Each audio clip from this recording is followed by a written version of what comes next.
ఒక వ్యక్తి జాబ్ కోసం వెళ్లి ఆ కంపెనీ ఓనర్ కి చుక్కలు చూపించాడు. మీరు విన్నది నిజమే, ఇది ఒక రియల్ లైఫ్ స్టోరీ.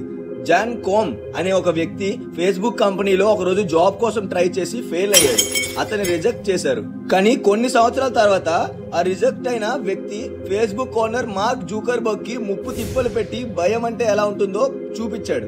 ఇతను కొట్టిన దెబ్బకి ఫేస్బుక్ కంపెనీ ఇతనితో ₹1,00,000 కోట్ల డీల్ కి ఒప్పుకోవాల్సి వచ్చింది. ఈ నమ్మ జీవితంలో ఎవడైతే లైఫ్ లో ఓటమిని ఒప్పుకోకుండా హార్డ్ వర్క్ చేస్తాడో వాడు పుట్టించే తుఫాన్ మాత్రం మామూలుగా ఉండదు. గైస్, ఈ వీడియోని లాస్ట్ సెకండ్ వరకు చెవులు కాళ్ళు ఓపెన్ చేసి చూడండి. ఎందుకంటే ఈ వీడియో కంప్లీట్ గా స్కిప్ చేయకుండా చూస్తే మీలో పుట్టే కసి మామూలుగా ఉండదు.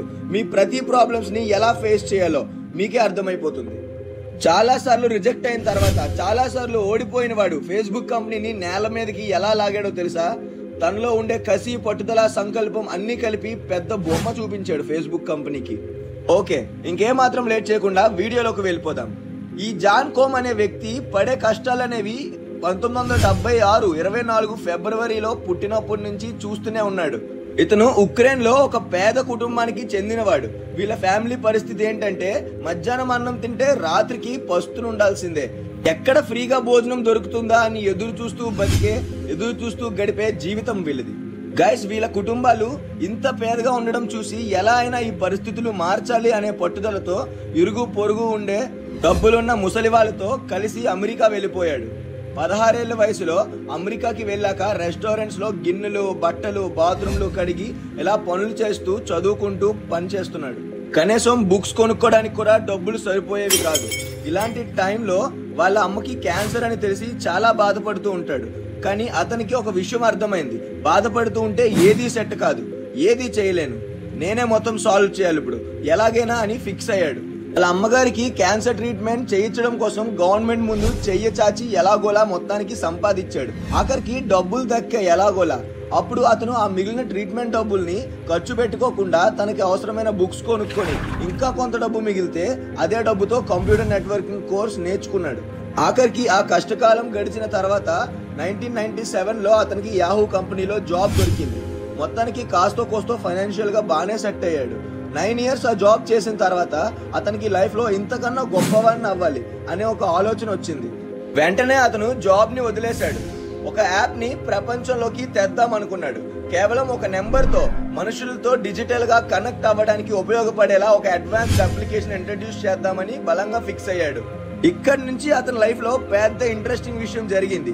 ఈ జాన్ కోమ్ అనే వ్యక్తి ఈ ఐడియా మీద చాలా హార్డ్ వర్క్ చేస్తూ ఉండగా ఫేస్బుక్ కంపెనీలో జాబ్ కోసం అప్లై చేస్తాడు. అప్పుడు అతను రిజెక్ట్ చేశారు ఫేస్బుక్ వాళ్ళు. ఆ ఒక్క రిజెక్షనే తర్వాత ఫేస్బుక్ కంపెనీకి చుక్కలు చూపిస్తుందని ఎవరు ఊహించలేదు.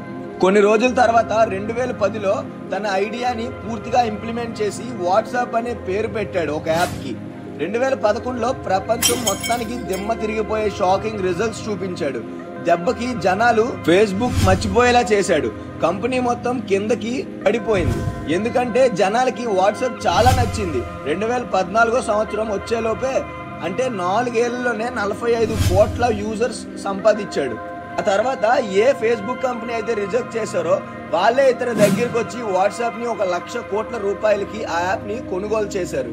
ఈ డీల్ అనేది జాన్ కోమ్ తను ఎక్కడైతే తినడానికి కూడా కష్టపడ్డాడో, కష్టాలు ఫేస్ చేశాడో, ఎదుర్కొన్నాడో అక్కడే ఈ డీల్ జరగాలి అని బలంగా ఫిక్స్ అయ్యాడు. తను ఎక్కువగా ఏం నమ్ముతాడంటే ఎక్కడైతే ఓడిపోయామో అక్కడే గెలిచి చూపించాలి. అలాగే మనం ఏంటో ఎక్కడి నుంచి వచ్చామో అనేది మన పునాదులు కూడా ఎప్పుడూ మర్చిపోకూడదు. గైస్, మీ లైఫ్ లో వచ్చే ప్రాబ్లమ్స్ కోసం అతిగా ఆలోచిస్తూ ఏడుస్తూ కూర్చుంటే ఈ లైఫ్ మిమ్మల్ని ఇంకా ఏడిపిస్తూనే ఉంటుంది. అందుకే ఇంత కష్టాలు ఫేస్ చేస్తున్నా అని అనుకుంటూ కుమిలిపోకుండా ఆ నొప్పిని కసిగా, పట్టుదలగా మార్చి ఎవరు ఊహించలేనంత సక్సెస్ సాధించు. ఏమంటారు? రెడీయా మీరు? కమెంట్ చేసి చెప్పండి. వీడియో ఇక్కడ వరకు చూసారంటేనే అర్థమవుతుంది మీకు ఈ వీడియో ఎంతో కొంత నచ్చిందని. సో ఇంకెందుకు లేట్, వెంటనే లైక్, షేర్ చేసి వీడియో ఎలా అనిపించిందో కమెంట్ కూడా చేసేయండి. కొత్తగా మన ఛానల్కి వచ్చిన వాళ్ళకైతే వెల్కమ్. మీకు వెంటనే మన ఛానల్ని సబ్స్క్రైబ్ చేసుకోవడం మాత్రం మర్చిపోవద్దు. Thank you for watching. మళ్ళీ ఇలాంటి మంచి మోటివేషనల్ వీడియోలో కలుద్దాం. జై హింద్.